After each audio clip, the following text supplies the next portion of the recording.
Hi there, this is a video, I guess primarily to yourself, Amanda, Forever Wolf Films, old fan.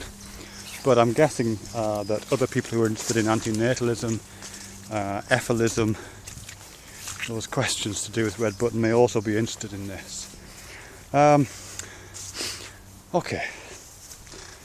I'll just say right now I have some problems with the way that the conversation is proceeding right now, and you may have some problems with the way I'm proceeding it too, and that's fine. But I'm going to say some things which are critical, because I think I would regard myself here as a critical friend, and I think you and, well, not just you, Amanda, but you and other people who consider themselves antinatalists need critical friends right now. Not just me, you need a bunch of critical friends, and I'll come back to that term at the end. The reason why I'm saying this, and really why I'm making this video, is it's to do with the way that antinatalism and this thing called ephilism is being argued. I know you guys are convinced by your argument, I know that, and I admire your conviction, and I have a lot of sympathy with the views. I said that in my previous video. I don't call myself anything that ends in ist, and I don't support anything that ends in ism, but my beliefs are, and my opinions, my convictions, the things that have convinced me, the things that I've read and studied and thought about, lead me to conclusions which are probably very similar to your own. But the way you're arguing it, you guys, is just awful. I'm sorry, it really is. I mean, I know, as I say, I know you're convinced by your arguments and you think they're rock solid, but they're not, quite frankly.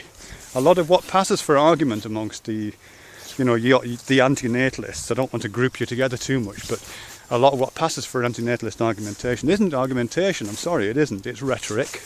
It's extended use of allegories and analogies. It's extended use of poetic metaphors. I know you don't think they are poetic metaphors, but a lot of it is. A lot of it is internally incoherent. A lot of it is internally inconsistent. It's just not very good. I'm sorry, it's just not very good. And that's not just it is yourselves. None of us are philosophers, none of us are schooled in this area particularly well. None of us have got the thinking skills, and none of us have the history at our command and have the capacities to do this as well as perhaps we should. But it's really showing up right now.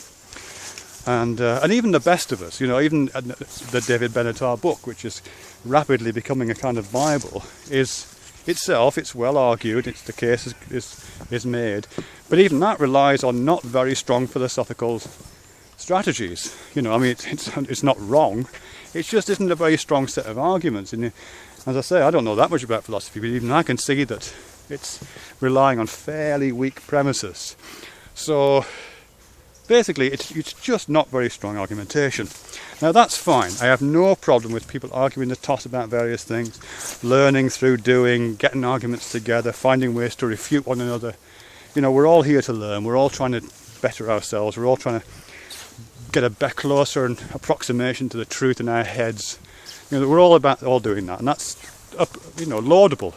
And one of my interests in the way that antinatalism is being discussed isn't just because it has aspects which accord with my own, but with my own feelings, but also because it's one of the more interesting discussions on YouTube and related sites right now. A lot of the stuff that passes for argumentation on YouTube generally is stuff that's been trotted out endlessly over and over again, and antinatalism is relatively fresh in that, and there is genuinely interesting territory to explore there, but it's just not being explored very well.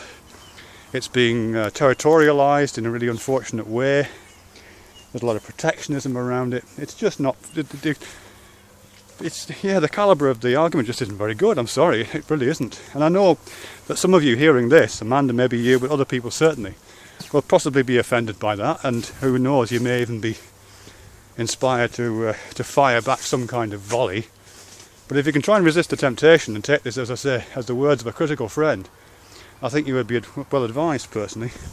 Particularly when, and this is what's prompted this, particularly, and I think this is to you, Amanda, particularly when you're using that sense of conviction, that sense of convincement. You are convinced now. The arguments have convinced you. These arguments, which, as I say, I think are not strong, are convinced you to the extent where you and I, Amanda, who've talked, and and I like you, and I think you like me, and You know, you've said nice things about me. You've made a sculpture of me with rabbit ears on, you know, and you said nice things about it. You know, I've told you that I don't want you to kill me, and you've told me now, on the strength of your convictions, that if you had the opportunity, you would press a button that would kill me, along with everybody else. That's what you say you like me, but you would press the button that would kill me, even though I have told you that I don't want that to happen. Now that's fine, but if you're going to make that kind of a policy statement, you know, if that's the statement you arrive at, then you've got to be 100% sure that you're on rock solid philosophical ground. And right now, you ain't. None of you are. Sorry, you just aren't. It's really interesting what you're talking about, but it's not philosophy, it's rhetoric. And propaganda, a lot of it. Sorry, it just is. I know it's just not very well argued. But there's stuff to argue, you're just not doing it very well. And one of the reasons why you're not doing it very well is because of the way you treat your critics. You know, all your critics right now, at least from your perspective, are enemies. You don't have any critical friends, and that's what you need. You know, not everybody who finds holes in your argument or who is critical of what you say and the way you say it, not everyone is an enemy, you know.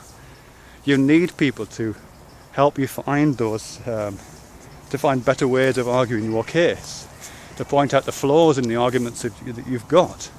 Not in order to ridicule you and to pwn you and to bring your arguments crashing down, but to sharpen your argument and to refine them and to make them better and to build them on them. That's what a critical friend is for. So, anyway, I think that's pretty much all I wanted to say, but I'm sorry this is probably coming across a bit more aggressive than I intended. I don't feel aggressive about it, but, you know, I guess I'd just like to... I guess I'd just like to either be involved or to be left alone, really. Because at the moment, you know, as I say, if you say anything negative about you guys, then you're the enemy. If you're not for us, you're against us. No, people can be against you and for you. People can be arguing and still be for you. Can be on your team, but still say things you disagree with. And that's what a lot of people, I think, would like. I mean, I would certainly like to be a critical friend. I would like to be able to criticise what you're saying without being snarled at and without being insulted and without being told I'm indulging in bibble babble or without being endlessly told that things are just true. Jay Sounder, that's one of your strategies, by the way. You're a clever guy, you're a thinker. It doesn't help your case when you just say things like it's just true or it's obvious. No, it doesn't.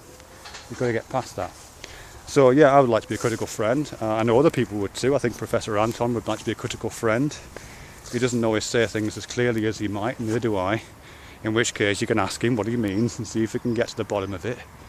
I think even people like Big Lundy, who I know is not Flavour of the Month with you guys, he's an avid student of philosophy. He's good at reading books, and he's good at marshalling evidence. At the moment he's marshalling, if he engages with you at all, he would marshal evidence against you. But that's a useful thing, you know. You should be finding people like that who are willing to be critical friends, who are willing to present the opposite case so you can sharpen your tools a bit. So at the moment they're blunt as fuck. Sorry. I want to be involved, but I don't want to either dumb myself down or just be the enemy. And those are the only choices you're giving us at the moment. See you.